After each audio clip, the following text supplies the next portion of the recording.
Well, you guys. Jeremiah Knight back on the mics.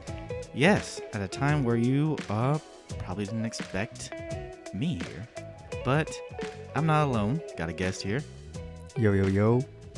This is Jorge from Therapy House. Yes, sir. And you just finished his segment where he presented on prevention, early intervention. And this is the first editorial episode. So Jorge, bam, you're the first one. So we recorded all this stuff, all our episodes, all 6 that are going to be presented to you, a year ago, a year and That's a right. half. So we just thought, like, hey, you know what? It'd be fun if we, instead of you guys wait till season 2 to see what the hell we've been up to. Hey, we put these little segments in, very short as well. And yeah, you guys kind of further get to know us. You get to know what we've been up to, how life's changed, and where life is going. So, because a lot changes in the year. It definitely has. I mean, just to even think about, like, just sit here and think about everything that's transpired in, a span of 18 months. I think it's been pretty wild ride, but I'm glad to be back sharing my experience here at Therapy House, to be honest with you, because it's much needed. Exactly. It's been a long time coming because, for a while, I was not going to do this. My podcast ended. Your podcast is still going. So you did do a lot of the editing of your podcast, which is Remedy Radio. It is. Shout out right there. Thanks for the plug. I appreciate you. And yeah, I mean, I remember just how awesome it was at the beginning to record and to just go, and it was a bit cathartic for me to just have like a mic in front and be able to just talk things about my work with my friends who are also professionals in this field, people that I also went to school with and got to know on a deeper level. And I think after that, in a way, we kind of, because life happens, the sort of spark kind of goes a little bit away, right? Not because you want it to fade away. I think I've always had that, like, that light, that spark. And you and I would even sometimes talk, and we'd be hanging out with friends and be like, what's the status with Therapy House? Where we at? And you would tell me it's just the editing process, it's a lot, just off the mic, we were talking about this whole setup, but I'm glad it's back. And yeah, it's been a bit of a journey. I mean, back then I still married. That's obviously the thing that's been consistent, but there's been a lot of changes. I moved houses because I'm a dog dad. Shout out to all the dog dads out there, including Maya, my homie. Puppy Poppy still. That's right, Puppy Poppy. And you have to accommodate once you become a parent. You do things that you didn't think you were gonna, and having to move and downgrade to a house that had a bigger backyard, for the sake of my dog Shaggy, was a huge change. But in addition to that, there was a big transition for me professionally, and I think that's something that I'm super grateful for. About a year and a half ago, I was a clinician, still in the same agency, still working in prevention. However, I had an opportunity to grow, and I went for this manager position. One of my coworkers, he was a manager for a year, and he decided to go straight into private practice himself. And I, to be honest with you, was not expecting to have this opportunity, but it presented itself, and so when life gives you lemons, you paint that shit gold, right? That's what Atmosphere used to say. But it's been great to be consistent as far as staying in my program, staying in my department.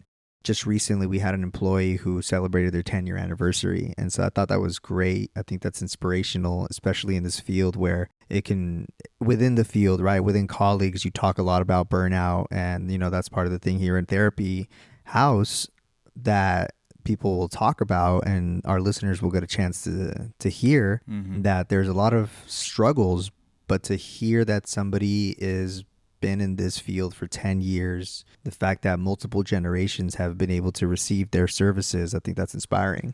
Exactly. And so now that I'm a manager in this role, I think it's been a really big just eye opener to what it's like on the other side, to support helpers. I think that's something that I'm learning a lot. And in addition to that, because I'm still an associate, because I still need my hours, it was kind of like well, how am I going to figure this out? I'm going to be a Right. manager, but I still need to get clinical hours. I still needed to do therapy. And I was stressing for a while, but, fortunately, I was presented with another opportunity again. And, I think this past year has just been that year of opportunities for me and a lot of growth because I'm now practicing in the private practice field, Right. and I think that's also been something that I is different from last time, and I can have a whole episode on just what that's been like, and that's been it hasn't been a year yet, but man, what an experience! But I think it's good. It's good for me to still obviously get my hours, and I appreciate it more because I'm doing it for my hours. Exactly. I'm not doing it for the money. Although I'm It's grateful. nice. It's nice. It's I'm nice. grateful. Can't Not gonna complain. lie. It's a nice little thing. And Right. for us, for you listening out there, anywhere outside of the Bay Area, it's hard out here. I think the biggest change also is that gas got up. So Woo, man, did it ever? And and expenses, it is, man. It inflation. is. The other day, I was paying $4.50, and then it was like $7. So Exactly. at the end of the day, professionally, I feel like I'm in a good place. I'm happy where I'm at. I don't feel rushed, and I think it's been good. At the same time, there's also been life changes for me. Mm-hmm.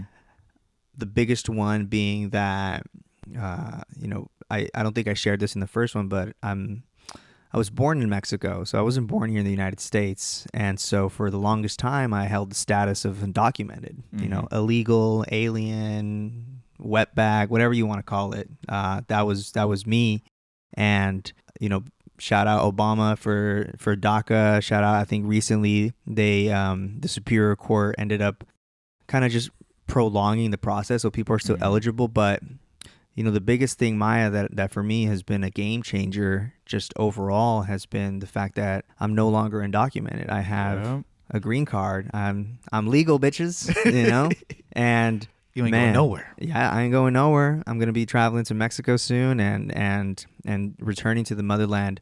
But it's just crazy to think that in that time, so much has changed in my life and so much positivity has come in. Mm-hmm. At the same time, there's been some low moments as well, just like everybody goes through, but unfortunately, I did lose a significant family member in my life, Mm-hmm. my grandmother, rest in peace. And so I think that has also been at the forefront of what I've been kind of going through as a not only as a therapist but as a person. Mm-hmm. But I'm just I'm happy where I'm at. That's the kind of the biggest update that I have, and so it's kind of like a new me, Yeah. you know. Other than being a painful and loyal Oakland A's fan, I mean, I'm sure there's other things that, man, this year has brought. There's definitely a lot of challenges that I don't know if you feel at liberty to speak about, but I know it hasn't been easy. Some of the things you've been able to or had to have managed, and but I know it's been inspiring, at least on our end, of just like how committed you've been, how much work you've still put in, how much of a solid, stable mm, cornerstone. Cornerstone probably isn't the best word, but more so of like, and if you needed us, you did reach out, and it feels like we appreciate that, and we're always here for you. And I appreciate that too, homie. I can't say, I will say, that, yeah, my partner who is my rock, also went through some significant health problems as well. Fortunately, she's at a good place, and man, just so grateful again. When you're so close to death, I think it's it's just a different kind of feeling. It's like this visceral feeling, and I recall just seeing my wife, in her struggles in the hospital, and just kind of having those realizations of like, I think my mom put it perfectly, mm-hmm. saying that, man, like I think it hurts so much because you're so young. Yeah, I think that's why it hurts so much because, when you expect people with illness, you think that it's more like somebody who's older, right, or somebody mm-hmm. who's just at that point of life, right? Like a natural stage. But when you see somebody so young, basically, just be really struggling, I think that was hard. But at the same time, like my shout out to my wife. The day after that she got discharged from the hospital, she went to a concert. We saw Los Bukis, which is for those of you that are familiar with some old school Spanish music from Mexico. We had bought tickets. She's an old soul, and she was a fucking trooper. I love her for that. Exactly. If she had, taken a few days off, though, Steph wouldn't end up in the hospital. But, I guess. Woulda, coulda, shoulda. We are running. We recently reflected on that because we was 1 year ago, about 2 weeks ago where that happened. We're like, oh my gosh. But, hey, living life, Exactly. So being there in that moment, did you ever feel like a year later we would be back here and, man, manager, prior practice, like growing in the craft, or growing as a person, growing as a husband? Did you feel like, oh, like I could see it, or there's a glimpse, or there was, still some hope, or was it still kind of tough? I think personally, it's been a journey that I feel like there's been a lot of good, and I've been open to growth. Mm-hmm. Professionally, though, it hit me by surprise because I had a plan. I felt good about what I was doing, working in the community.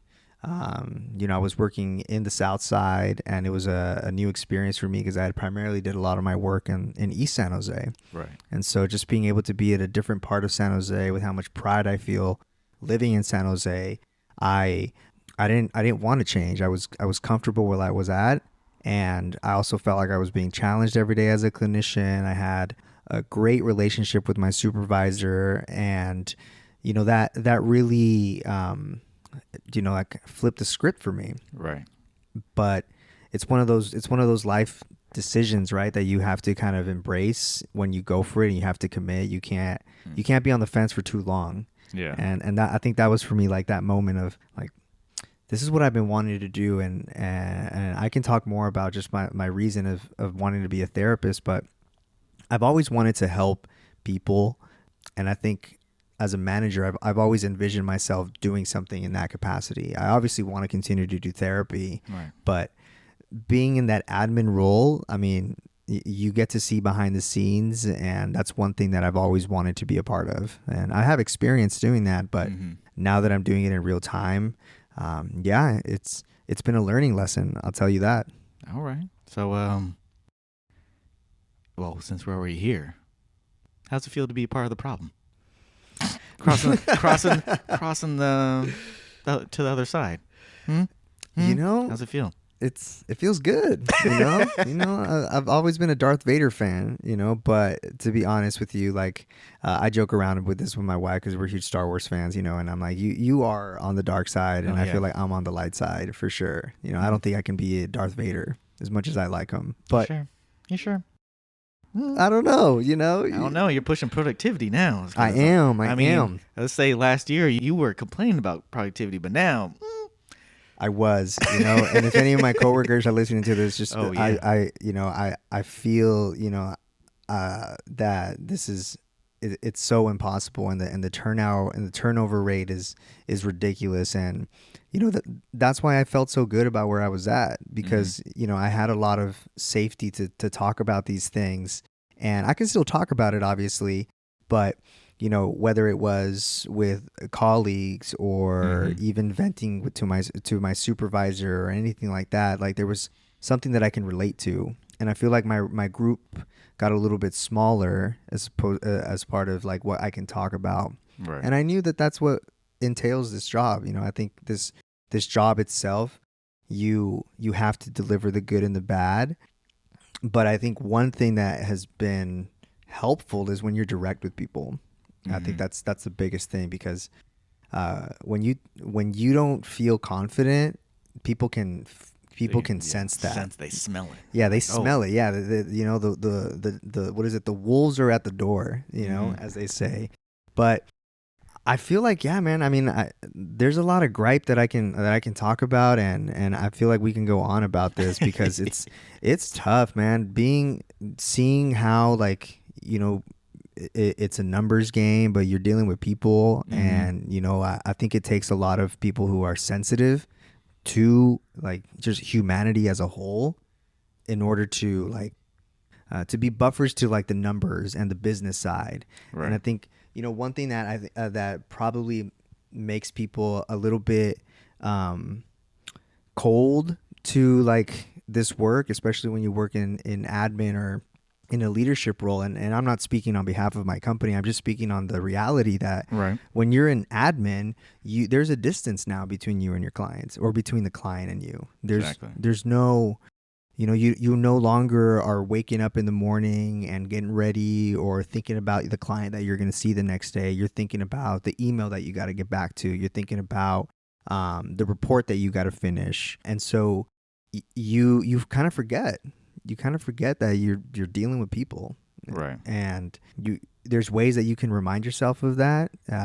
Part of the way that I've been reminded is by still, being blessed to provide supervision to our paraprofessionals, which are people that don't have a master's or aren't necessarily clinicians, but in the prevention work that I do, they have the ability to still provide services. Yeah. And so that's been pretty cool to still stay in a way integrated to the community, aside from doing the private practice, right? But if you're not, you can easily feel irreverence. And I think that's a very dangerous thing, because you can really forget that you're dealing with people's most vulnerable moments, and you just want productivity, or you just want results, or it's a bottom line thing. Mm-hmm. And that can be a very scary road. Exactly. Because I think that was one of the biggest gripes, where it was like, do you want me to do these things in therapy because you genuinely like this client, or because I've read their sheet and I think I know them. But like there was definitely clear that management had a much further approach, or much further viewpoint, and less connection to what was happening on the ground floor, which that, along with some not so great supervisors, some who kind of just like, told me what to do, even though like I'm giving you, of course I'm giving you information, I'm giving you what's happening in session with me and this client. Of course I'm sharing all that I can, but of course I'm going to leave out details, and of course thinking about more so of what I do, my process, my approach. You giving me directives from this high point where you're not even like, you've never seen this kid. It definitely put a bad taste in my mouth. And at this point, I'm not super excited or looking forward to being the supervisor anymore. I've had a great supervisor starting out. Shout out to her. But since then, it's been a lot of people that haven't been able to, like let's get down. Let's let's really work on this client, or like let's talk about these things, or hey, I want you to be better in your paperwork. Here's my support. I want you to, really embrace this approach.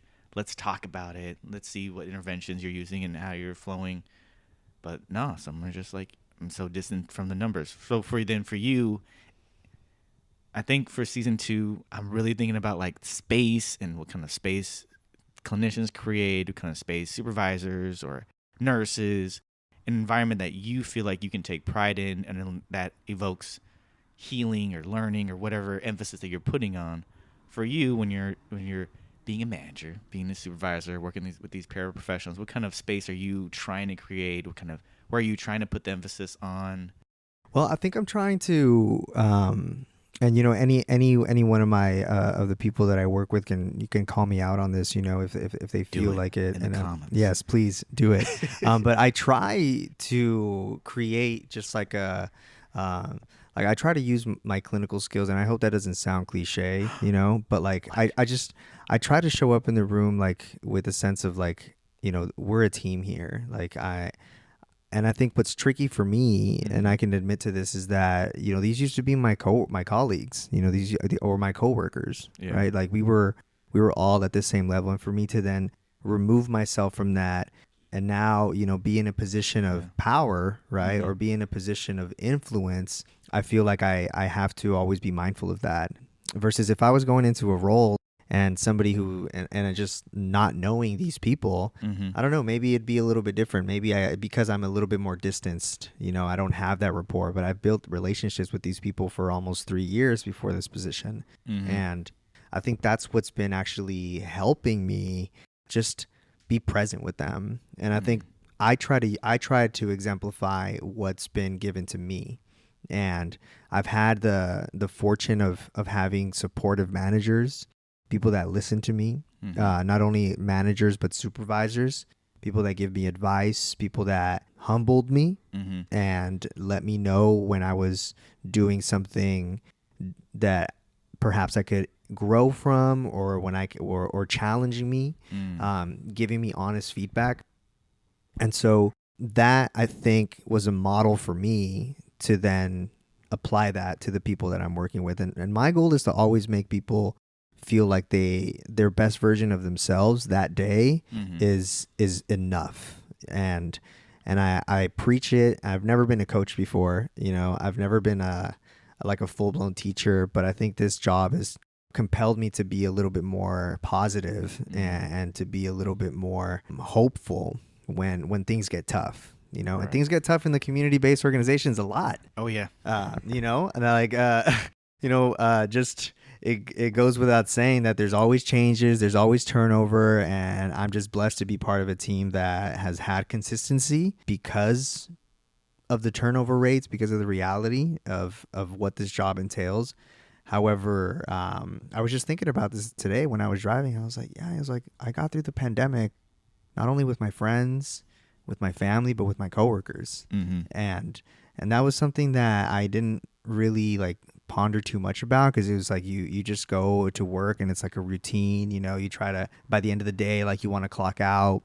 Exactly. But I went through it with all my coworkers. Everyone who's there, except for a few people that left, we all went through this shit together. And I think that's what's unique about me being in a position. I can't speak for all managers out there, but I know that it's a tough job. I speak with managers who have to deliver difficult news, have to establish consequences, and I'm scared about that. I'll be honest, because it's an uncomfortable conversation that I have to have, but I have to mentally prepare myself that that I want to support these people. Yeah. That I want to support them, and I want to make sure that they feel good about themselves. That's one thing that is very different from seeing a client, than managing people. Right. Because you want them to feel good about what they're doing. I mean, you want your client to feel good about what they're doing too, but ultimately the gasoline, right, is got to be good for you to run the engine. Right. And if the gasoline ain't good, then that car can only do so much.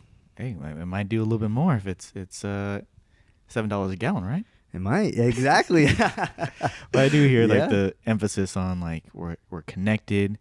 You do express an emphasis on understanding, compassion, and still trying to foster some learning, some adjustments, some at least trying to think about things in a different way. So, I mean, that's the signs of a good manager, good supervisor. So I wish you all the best, even though you're on the other side of things. Thank you. Yeah. I hope I don't fail any of you out there, as a manager. And please let me know if I do. So 4 episodes. You had not I wouldn't say the longest episode, but more of the one that got broken up into several different pieces because we were covering across the board. So is there anything that you feel like you want to add to prevention, early intervention that we didn't touch on, or something that you feel like, oh man, after a year, oh man, with the bells and whistles of being a manager, now here's some additional tidbits? Well, I guess the biggest thing is that you don't have to be a therapist to do prevention work.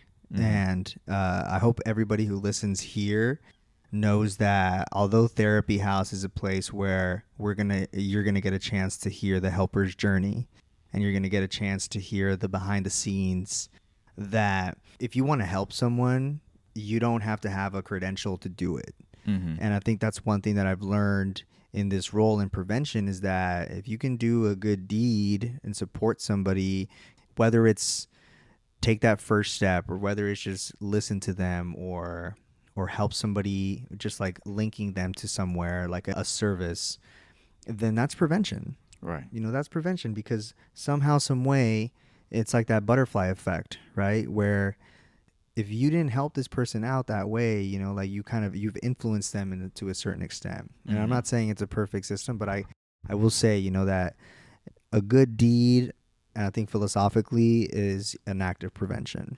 Right. Because if you can shift them a little bit to the left or the right in positive direction, if you can make them a little bit more hopeful, or if you can make them at least have a little bit more knowledge, when you know better, you do better. I guess in the sense of like, yeah, and that can come from anywhere, like you said. That can come from nurses, that can come from teachers, that can come from people in community centers. Mm-hmm. Of course, you don't have to be a therapist, a social worker to be that step in. Not at all. Not at all. And I think that's the beauty of prevention work, is that it feels more like a collaboration. In therapy, it's you and the client, right? And you and I both know that, Maya, that when you're in there, like, you're in the swirl with the client, and you're fully present with them, and you can do that in prevention, but at the same time, there's this team around you. You have to establish partnerships, a network, a connection. Exactly, because it's bigger, right? It's bigger than the client prevention work, right? It's helping teachers help students, helping parents help their kids, philosophically changing the orientation of how schools approach mental health, changing the narrative of what it looks like to go to therapy. And so there's a lot of good work out there, but it's hard work, and I feel like you can get a lot out of it if you're willing to put the time in. And that sounds cliche, but if you're willing to deal with paperwork, prevention can be a good place manager for you. now. No. I know. I mean, I got to channel in my Michael Scott every once in a while. Michael Scott didn't do no work. No, he definitely would have been fired as a real manager. But yeah, don't be a Michael Scott if you're a manager out there, but still watch The Office. Question: how optimistic are you with the future of prevention? Because right now it seems like with budget cuts and the extra paperwork and burnout, a lot of people are like, prevention, let's just focus on when it's a problem. I think I want to say I'm hopeful, but I'm also worried, because hopeful in the sense that there's a more awareness to it. And so when there's more awareness, at the end of the day, like, let's be honest, there's more money. But is it awareness if we only notice it when it's gone? And that's the thing. That's what makes me hopeful, because at least in my experience now, I've seen that the people that fund, right, which is the government, and stakeholders, they understand that, I mean, at the end of the day, there's money to be made in prevention. And the reason I say that is because they're giving more opportunities to other programs to be able to provide services to people that before would limit you. Right. And, we can have a whole episode on Medi-Cal, but yeah, I know. Hopefully that doesn't bring up PTSD to any of you listeners out here. Well, we said Kaiser a couple of times. We did. So we said some triggering words. Maybe this is a disclaimer early on, because, But I'm also nervous because, as soon as I entered this role, there's been a lot of changes. Right. And that's been hard for people because their morale is low. And when you have low morale, you question, right? You start to think inward about, like, what is going on? Is this the right fit for me? There's a lot of anxiety over, like, what the future holds when you are in an adjustment period. But I could see the big picture. In theory, it should work. It never does. But if you have people that are in a position that can support, then it can work. It can work. And I'm a strong believer that if you keep the hope up, if you continue to let people know what they can expect, they'll stick around. They'll stick around to see the end result. And I can just give credit to my coworker who's been here for 10 years. And like I said, I'm inspired by them because they're the ones that have taught me the most about what persistence means. Right. And if you're not able to do that, which I hope I can encourage anyone who's listening here, that, persistence, although it can feel like it's a unique thing to be in a place for a very long time, there's still a lot of people that want to do the work because they enjoy it. Mm-hmm. And I think that's what's helped me continue to inspire people and let them know, like, hey, like, prevention is a good thing. Like, let's keep it going. Like, let's don't defund prevention, because that's where it all starts. Right. Of course, with everybody, I've listened to their podcast episode thousands of times, gone through and edited and everything. After hearing Jorge's, I still feel, and I'm not convinced, that prevention happens in therapy. It still feels like it's more of like, hey, we need to go out. It's outside of therapy, and we need to go into the community. We need to go in the hearts of the neighborhoods and like spread information. We need to educate the teachers. We need to make sure people or teens or anybody has resources or connections to these different things so that this or whatever happens doesn't happen or doesn't get worse. I think you're right. And at the same time, I think I will say that when you think about prevention, you got to think about it as like also as part of a developmental thing, right? Because when in the work that I do, I specifically work with kids who are in elementary and middle school, and so there's and maybe it's not a perfect system, it's not a perfect definition, but there's almost like a cap, right? Where like as soon as you kind of reach a certain age, what could have been prevented, not to say that you can't, but there's things that shape you in life, right? There's things that form you, whether it's good or bad, painful or beautiful. However, when you're at a point where you're still growing and you're just barely 8 years into life, which is nothing, right, compared to people that have a lot of experience or just lived experience, there's a lot you can work with. There's a lot of things that you can influence, right? I mean, you and I are dog dads, and I got a dog at the age of 4 years old, and you got a puppy at the age of what, 6 months, I believe? Yeah. 6 months, and there's probably a lot of prevention work that you can do with a puppy versus a dog who you don't know what their attachment style was like. All you can see is the after effects of it, right? And you can only do so much, right, to put them in a position to feel good. And I know we're talking about pets. Behave. Yep. But yeah, if someone had come in and been like, hey, yeah, I'm doing like this little like training course at the park, or if someone's like, hey, also like here's information on what to look for when you're having a pup, instead of me like, if I didn't go on Google and actually go and pursue it, like if I did not have those resources, those luxuries that not too many people have, then yeah, I could have definitely left some lasting impressions, not so great ones, with my pup. Brody's a cool homie out here. I love Brody out here. Yeah.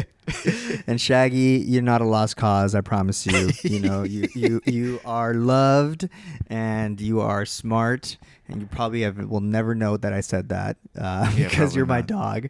But unless he downloads a podcast or at least has a Instagram, which I know, right?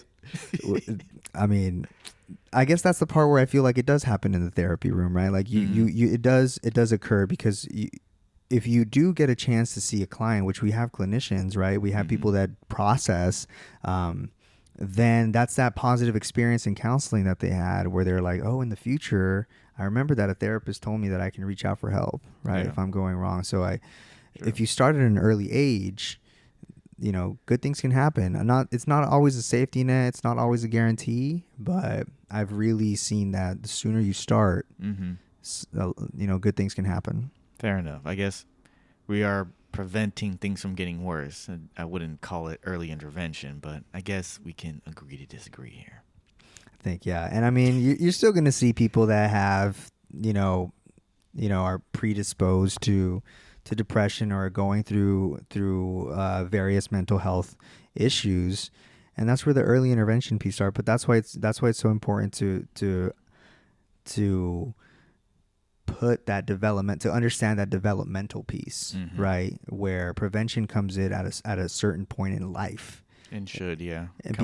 Because there's a certain point where, your kind of intervention, I have interventions with myself on a daily basis, because I got to, try to better myself with something or change something. But I think from a therapy standpoint, right, there is that piece that you have to always tie it into like the age that is super critical. And I continue to anecdote my coworker, and she recently saw a family who has gone through multiple generations.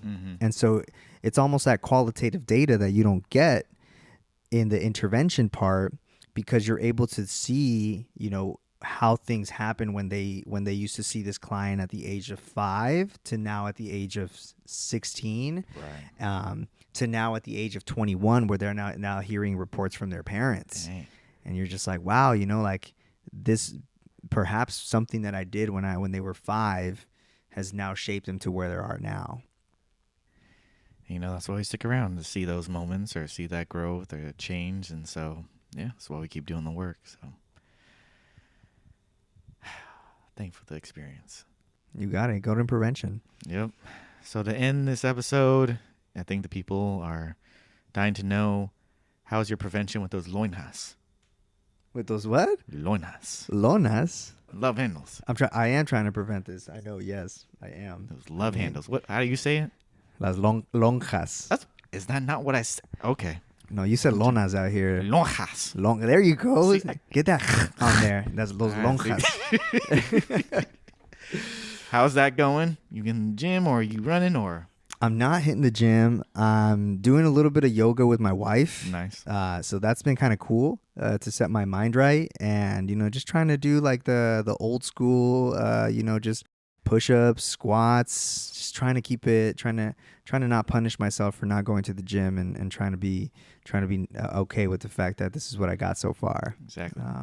But yoga, I highly recommend it. Oh yes, the hot one. The hot yoga. I haven't tried that yet. You gotta do the big I'm one. working my way to it. I can barely sit, cross-legged style. Yep. I can barely do some certain stretches, but it's actually really cool to do. I don't see the immediate results. I'll tell you that. Probably feels good. But it feels good. Yeah. That's the goal. All right, guys. Hopefully you guys have enjoyed Jorge and his lovely, handsome, bellowing voice. And if you'd like to hear more, tune into some more episodes where, we continue to get deeper. Next up is Lou and his presentation on psychedelic psychotherapy. All right, guys. Peace. Peace.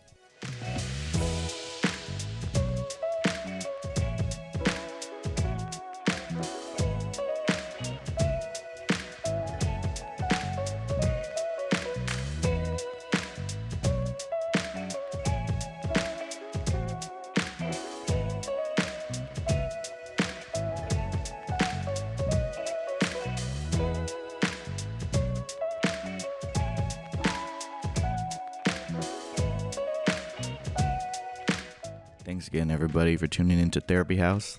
Here to remind you to check out our Linktree at Linktree/therapy_house. There you can find all the links for our podcast website, the different platforms that we are broadcasting on, individual links to our personal pages. Like, comment, rate, and review our podcast so that we can grow. And of course, subscribe so that you'll be the first to know when we drop something new. Until then, we'll see you next time.